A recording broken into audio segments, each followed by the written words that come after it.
que descreve, tá, a qualidade de um substrato para orquídeas epífitas, né? Já comentei aqui alguma coisa de densidade, né? Tá? Hoje, né, o produtor tem que pensar muito, tá, no frete, né?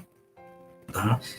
Eu já vi situações, né, que o pessoal acaba não querendo transportar um determinado material porque ela tem uma densidade muito grande, né?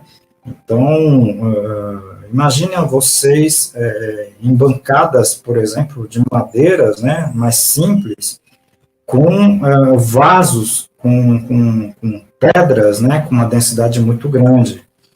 Eu já vi situação que a bancada, as mesas, cederam, né? Cederam porque eram muito pesadas, tá? Então, são situações que a gente tem que estudar, tá? Principalmente com relação a esse item, né? Densidade, que é o peso, tá? Bom, no caso das orquídeas epífitas, né? A porosidade, né? Pelo tamanho do material e pelo, normalmente, material utilizado, né, é de alta porosidade, tá? Então, a gente acaba não se preocupando muito com esse item, a não ser, né, que a gente vai falar aqui, que é a durabilidade, né? Quando um material não tem durabilidade, ela vai virando o quê? Ela vai virando pó. E com esse pó, você diminui a porosidade. Vocês estão entendendo? Então, e é o que acontece, por exemplo, com o esfagno, né? Aquele esfagno mais cru, né? Claro, com o tempo ela vai se esfarelando, né? E a orquídea vai acabando ficando lá para baixo, né?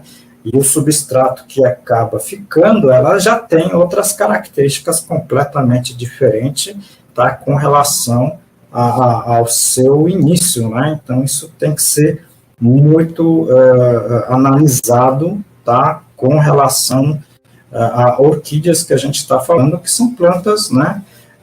De ciclo mais longo, né? Tá certo? A retenção, ou a capacidade de retenção de água, né? Que é a CRA, muita gente me pergunta o que é CRA, é a capacidade de retenção de um material, tá certo? Ou a liberação de água, que, na verdade, eu falo tudo sobre isso, né, nos livros que a gente tem, e a gente descreve, inclusive, como você pode fazer essa aferição, tá certo? Um outro item que eu sempre trabalhei com relação a substrato, e é muito importante, é a acidez do substrato, tá? Então, normalmente, né, desde quando a gente trabalhava com xaxim, né, na década de 70, início de 80, eu sempre fazia a aferição do pH, tá? Então, eu tenho, inclusive, numa das conferências internacionais de orquídeas que teve, tá, na cidade do Rio de Janeiro, eu participei, apresentei um trabalho sobre isso também, tá? E o pessoal, na verdade, não deu muita bola com relação a esse trabalho, né? Mas eu fiz um trabalho, né, que com o passar do tempo, né, os substratos mais utilizados naquela época, que era o próprio xaxim, tá, e um pouco a casca de pinos, tá, com o passar do tempo, né, o substrato começava ácido e ela ia se neutralizando com o tempo, tá, até chegando praticamente no neutro, tá. Então, e quando chegava no neutro, né, as orquídeas paravam de crescer, tá? Então, eu fiz uma correlação do crescimento das orquídeas com relação ao pH, tá? Pessoal, esse trabalho foi tão antigo que eu não tenho mais esse trabalho, eu não sei aonde foi parar, tá?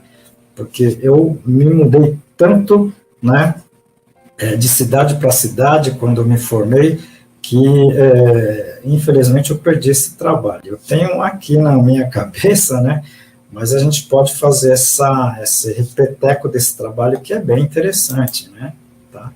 Bom, isso é uma realidade hoje, né, que a gente está passando, eu estou passando aqui, tá, que é a salinidade, né, as plantas epífitas, no geral, né, orquídeas, bromélias epífitas, muitas,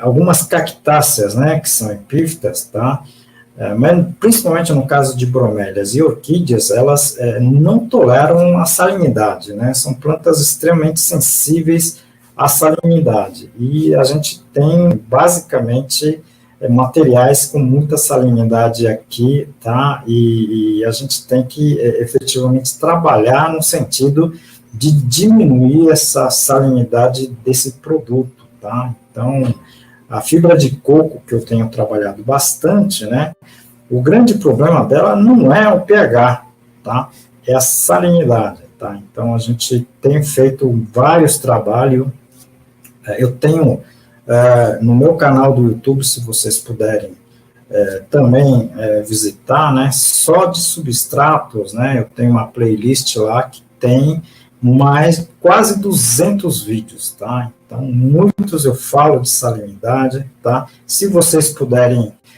assistir, tá certo? Seria bem bacana, tá? Porque a gente não vai ter tempo aqui para falar sobre tudo que eu já fiz, né, com relação a todos esses itens, tá? Bom, qualidade fitossanitária é uma coisa imprescindível, né? Eu acho que não sei se vocês já escutaram, mas eu já vi produtores que perderam, né, dezenas de orquídeas, inclusive eu perdi, né, porque eu não prestava atenção na qualidade fitossanitária, tá, na década de 80, né.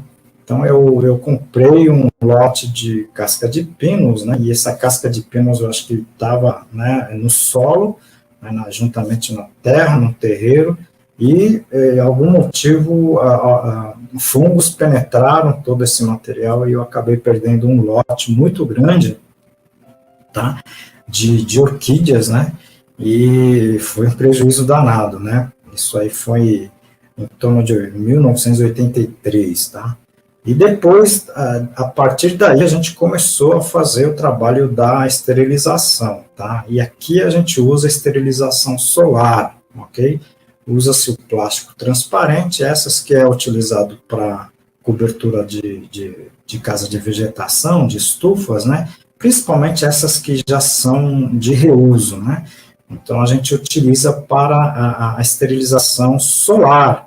Por enquanto, né, a gente não paga imposto, né, pelo sol. Então, a gente está utilizando, a gente está normalmente realizando a esterilização solar, e a gente, assim, com isso, a gente acaba não perdendo, né, planta nenhum com os fungos do solo, né, então, é lógico que as plantas acabam tendo algum tipo de problema, mas normalmente não são fungos que vêm do solo, tá, são fungos, digamos, botrites, né, antracnose, e assim, outros problemas, digamos assim,